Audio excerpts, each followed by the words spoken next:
Hello my dear students, welcome to Dream Classes. तो आ जाइए, जल्दी से सभी बच्चे जुड़ जाइए। आज काफ़ी दिनों के बाद आप लोग के सामने आने का मौका मिला है। तो आज की इस क्लास में आप लोग जल्दी से आ जाइए। और आज हम लोग पढ़ने वाले हैं कुछ साइंस के टॉप 15 वीवीआई वस्तुनिष्ठ प्रश्नों को। ठीक है, तो इस वीडियो को ज़्यादा से ज़्यादा शेयर करिएगा। और जो भी हमसे न्यू सब्सक्राइबर जुड़ रहे हैं, चैनल को सब्सक्राइब करना ना भूलें। और बगल में एक बेल आइकन होगा, उसको प्रेस कर दीजिए। ठीक है, और अगर वीडियो अच्छा लगे तो लाइक ज़रूर करिएगा। तो चलिए, एग्ज़ाम का टाइम आपका नज़दीक आ रहा है धीरे धीरे, तो आप लोग जुड़ जाइए हमारे साथ ड्रीम क्लासेस 9th-10th पर। ठीक है, आपका प्लेलिस्ट हमने बनवा दिया है बोर्ड एग्ज़ाम आने वाले के लिए, और वहाँ पर जाकर आप प्लेलिस्ट में सभी चीज़ों को सर्च करके पढ़ सकते हैं। तो चलिए, आज की शुरुआत हम लोग करते हैं इस शानदार सेशन में। कि आज का हमारा पहला जो सवाल है वो साइंस से लेकर के आए, जैसा कि आप लोग को थंबनेल में दिख रहा होगा। तो आज का हमारा जो पहला क्वेश्चन है वो कह रहा है, फूल में नर जनन अंग होता है। ठीक है, बताना। इसी टाइप के 4 ऑप्शन दिए जाएंगे आपको एग्जाम में, और इसी तरह के सवाल आपसे पूछे जाएंगे कि फूल में नर जनन अंग कौन से होते हैं। ऑप्शन ए दिख रहा है पुंकेसर, ऑप्शन बी अंडप, ऑप्शन सी वर्तिकाग्र, ऑप्शन डी वर्तिका। ठीक है, जल्दी से बताइए सभी स्टूडेंट, इसका आंसर क्या होगा। बहुत ही बेहतरीन सवाल आपको दिख रहा होगा स्क्रीन पे, है ना। चलिए, इसके आंसर को अब हम लोग जानते हैं। इसका राइट आंसर जो होगा वो हो जाएगा ऑप्शन नंबर ए। ठीक है, पुंकेसर इसका सही जवाब होगा, क्योंकि फूलों में नर जनन अंग जो होता है वो पुंकेसर होता है। और मादा जनन एक आएगा सवाल मादा, तो आप लोग वहाँ पे बोलिएगा उसका आंसर स्त्री केसर। ठीक है, याद रखिएगा जी। नर जनन अंग कहेगा तो बोलेंगे पुंकेसर, मादा जनन अंग कहेगा तो बोलेंगे स्त्री केसर। चलिए, दूसरा बेहतरीन सवाल आपके सामने दिख रहा है कि पृथ्वी पर ऊर्जा का मुख्य स्रोत क्या है। नॉर्मली में सोचिए कि हमारा जो पृथ्वी है, ठीक है, उस पर ऊर्जा का मुख्य स्रोत क्या है। देखिए ऑप्शन कितना पेचीदा लगेगा आपको। कोयला है, सूर्य है, पानी है, लकड़ी है। ठीक है, अब बहुत सारे बच्चों के मन में इस सवाल में डाउट लग रहा होगा। देखिए, सब सोच रहे होंगे सर कोयला नहीं रहेगा तो हम लोग खाना कैसे बनाएंगे, कुछ भी मतलब उत्पादन कैसे करेंगे, यानी कि ऊर्जा का मुख्य स्रोत लग रहा होगा। पानी भी लग रहा होगा कि पानी नहीं पिएंगे तो ऊर्जा कहाँ से मिलेगी। तो इसका जो जवाब होगा वो हमारा ऑप्शन नंबर बी होगा। ठीक है, क्योंकि अगर सूर्य ही नहीं होगा तो जीवन ही संभव नहीं हो पाएगा। ठीक है, तो जब जीवन ही नहीं संभव होगा तो पानी, लकड़ी, कोयला का हम लोग क्या करेंगे। तो इसका राइट जवाब हो जाएगा सूर्य। यानी पृथ्वी पर ऊर्जा का मुख्य स्रोत जो है ना, वो हमारे ब्रह्मांड में सूर्य को माना गया है। क्लियर है। क्वेश्चन नंबर 3 पे आते हैं। देखिए, बहुत बार पूछा गया बोर्ड एग्जाम में, इसको आप लोग इस बार वीवीआई लगा लीजिए। ठीक है, और अच्छे से रट लीजिएगा। सवाल देखिए, दिख रहा स्क्रीन पर, पूरा व्यू करके देखिए कि कोशिका झिल्ली किस प्रकार की झिल्ली है। 4 ऑप्शन दिख रहा है आपको। पारगम्य झिल्ली, अर्धपारगम्य झिल्ली, अपारगम्य झिल्ली या हर प्रकार की। तो जवाब दीजिए क्वेश्चन नंबर 3 का। वेट कर रहे हैं हम लोग, और ज़्यादा से ज़्यादा इसको शेयर करिए ताकि और भी बच्चे हमसे जुड़ पाएँ और इस क्लास का वो लाभ उठा सके। कोशिका झिल्ली किस प्रकार की झिल्ली है। ऑप्शन नंबर सी इसका राइट आंसर होगा। टिक कर लीजिए, अर्धपारगम्य झिल्ली इज द राइट आंसर। ठीक है, आगे बढ़े। चलिए, क्वेश्चन नंबर 4 पे आते हैं। क्वेश्चन नंबर 4 कह रहा है, इंसुलिन की कमी से मानव शरीर में कौन सा रोग होता है। 4 ऑप्शन दिख रहा है आपको। घेंघा रोग, बौनापन, मधुमेह रोग, इनमें से कोई नहीं। देखिए, एक तो आपका स्पष्ट है कि घेंघा रोग जो होता है ना बाबू, वो किसके कमी से होता है, आयोडीन की कमी से। याद रखिएगा, जो भी आयोडीन का सेवन सही ढंग से नहीं करेगा जो मनुष्य, उसको घेंघा या गलगंड रोग, जो गले में सूजन होता है ना, उस टाइप का हो जाएगा। और अभी हमने सवाल पढ़ा इंसुलिन की कमी से, तो ये तो होगा नहीं। बौनापन भी नहीं होगा, इनमें से कोई नहीं भी नहीं होगा। राइट आंसर क्या हो जाएगा, मधुमेह। अच्छे से टिक कर लीजिए, इसका राइट आंसर होगा मधुमेह या रक्तचाप जिसे कहते हैं, ब्लड प्रेशर, इंसुलिन की कमी से ही होता है। क्लियर है। आगे बढ़ते हैं, एकदम आराम आराम से टॉपिक को समझते हुए, और भी इससे रिलेटेड जितने सवाल होंगे सबको पढ़ते हुए, कॉन्सेप्ट को क्लियर करते हुए चलेंगे। क्वेश्चन नंबर 5 पे आते हैं। निम्नलिखित में से किस प्रक्रिया द्वारा सल्फाइड अयस्कों का सांद्रण किया जाता है? बार बार बोर्ड एग्जाम में ये पूछा गया सवाल है, इसको आप प्रीवियस ईयर क्वेश्चन लगा लीजिए, वीवीआई टिक कर लीजिए कि निम्नलिखित में से, या ऐसा ही पूछ देगा डायरेक्ट आपको कि सल्फाइड अयस्कों का सांद्रण, ठीक है, सल्फाइड अयस्कों का सांद्रण जो है ना वो किस विधि द्वारा किया जाता है? ऑप्शन दिख रहा है, फेन प्लवन विधि, गायनिक पृथक्करण विधि, या निच्छालन विधि, या निस्तापन विधि। बताइए इसका राइट आंसर क्या होगा क्वेश्चन नंबर 5 का। रट के जाइएगा एग्जाम में, ऑप्शन नंबर ए इसका सही जवाब होगा, फेन प्लवन विधि इज द राइट आंसर।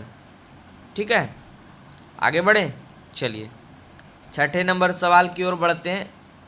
ये देखिए बहुत ही बेहतरीन सवाल, हमने अभी पीछे भी वाले क्लास में एक आवर्त सारणी यानी पीरियोडिक टेबल पर भी एक वीडियो बना रखा है, उसको जाइए वीडियो को आप लोग ज़रूर देखिए, उसका पार्ट 2 जल्दी लॉन्च होने वाला है। उसमें हमने इस क्वेश्चन के बारे में जिक्र करा था कि आवर्त सारणी के वर्ग 17 के तत्व क्या कहलाते हैं। ठीक है, वहाँ पे देख लीजिएगा, अभी नेक्स्ट पार्ट में इसके बारे में हम पढ़ाएंगे। तो आवर्त सारणी के वर्ग 17 के तत्व जो है ना बाबू वो हैलोजन कहलाते हैं। ठीक है, और ये होगा वर्ग पहला का, और ये वर्ग दूसरा का, और ये जो है 17 का कहलाता है। ठीक है, तो halogen is the right answer, tick कर लीजिए। आगे बढ़ते हैं 7वें सवाल की ओर। तो इसका टेंशन नहीं लीजिए, आवर्त सारणी का एक और लेक्चर जब बनाएंगे तो आप लोग उसका पार्ट 1 और पार्ट 2 अच्छे से देख लीजिएगा। आपका आवर्त सारणी और पीरियोडिक टेबल से जितने भी क्वेश्चन एग्जाम में बनते हैं वो सब क्लियर हो जाएगा। 7वां नंबर सवाल भी काफ़ी अच्छा है। बॉक्साइट निम्नलिखित में से किस धातु का अयस्क होता है? ठीक है, मैग्नीशियम, सोडियम, एल्यूमिनियम, बेरियम। जल्दी से बताइए। बॉक्साइट चलता फिरता सवाल है ये, बार बार बोर्ड एग्जाम में भी पूछा गया है, प्रीवियस ईयर भी इसको लगा सकते हैं आप। क्या होगा इसका राइट आंसर?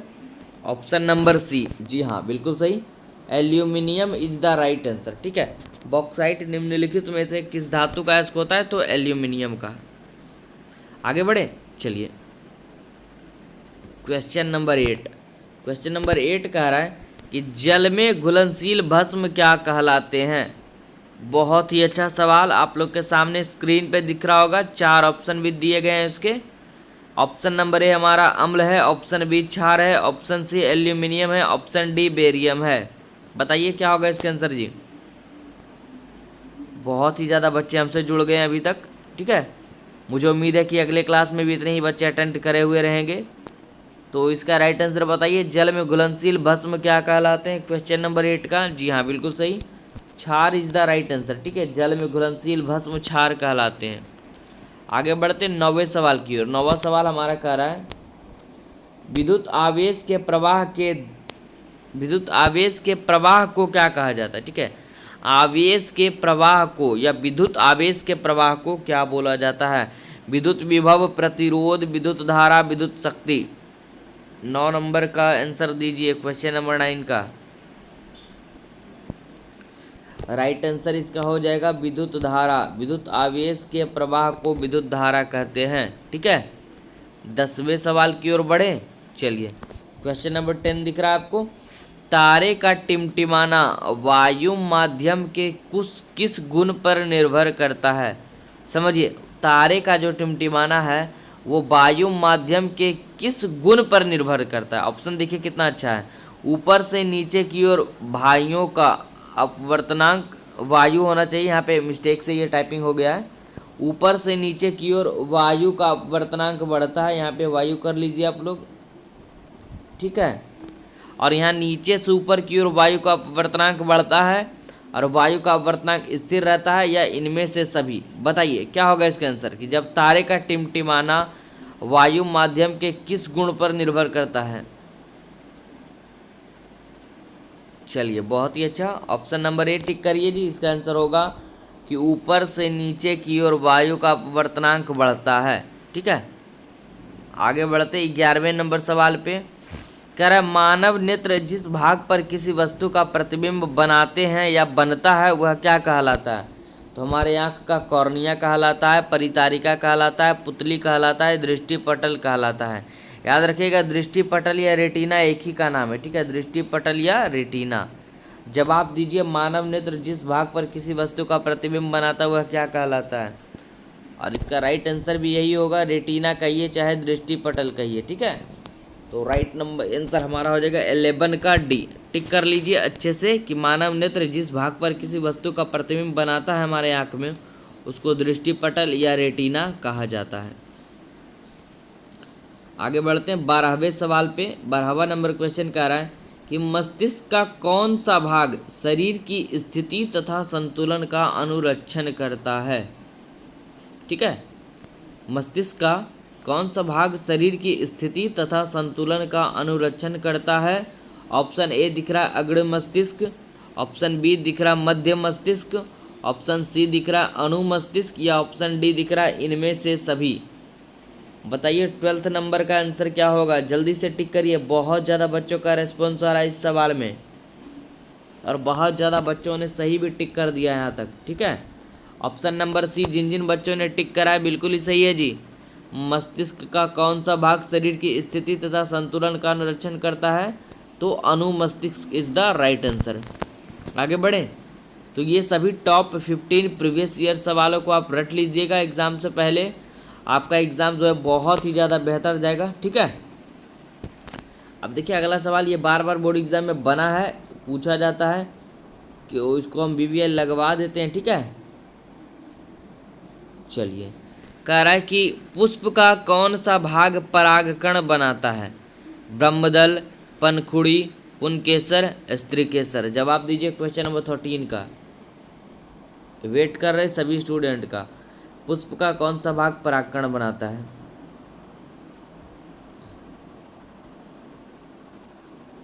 बिल्कुल ही सही बोल रहे हैं बहुत ज़्यादा बच्चे। ऑप्शन नंबर सी को टिक करिए, पुंकेसर इसका सही जवाब होगा, ठीक है। आगे बढ़ें, चलिए 14वें नंबर सवाल पे आते हैं और ये चलता फिरता सवाल एक बार फिर से आपके स्क्रीन के ऊपर दिख रहा है।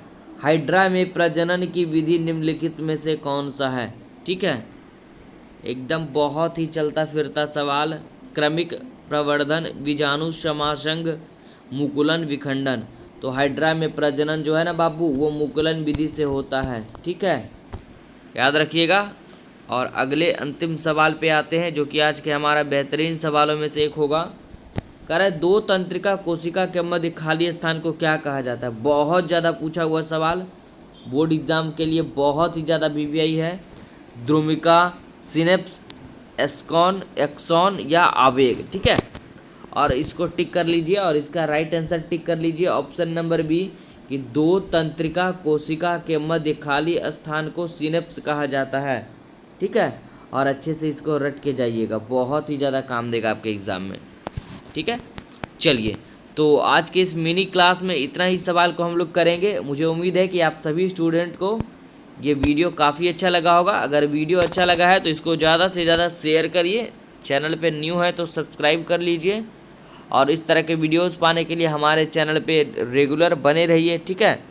आज थोड़ा काफ़ी दिनों के बाद हम लोग एक लेक्चर लेकर के आए हैं तो थोड़ा बिजी रहने के कारण लेक्चर कम आ रहा है, लेकिन बहुत ही जल्द आपके सामने सारे टॉपिक शुरू कर दिए जाएंगे एक बार फिर से। तो बस आप लोग रेडी रहिए, तब तक के लिए ऑल द बेस्ट, पढ़ते रहिए, ठीक है, और बने रहिए ड्रीम क्लासेस 9th 10th के साथ।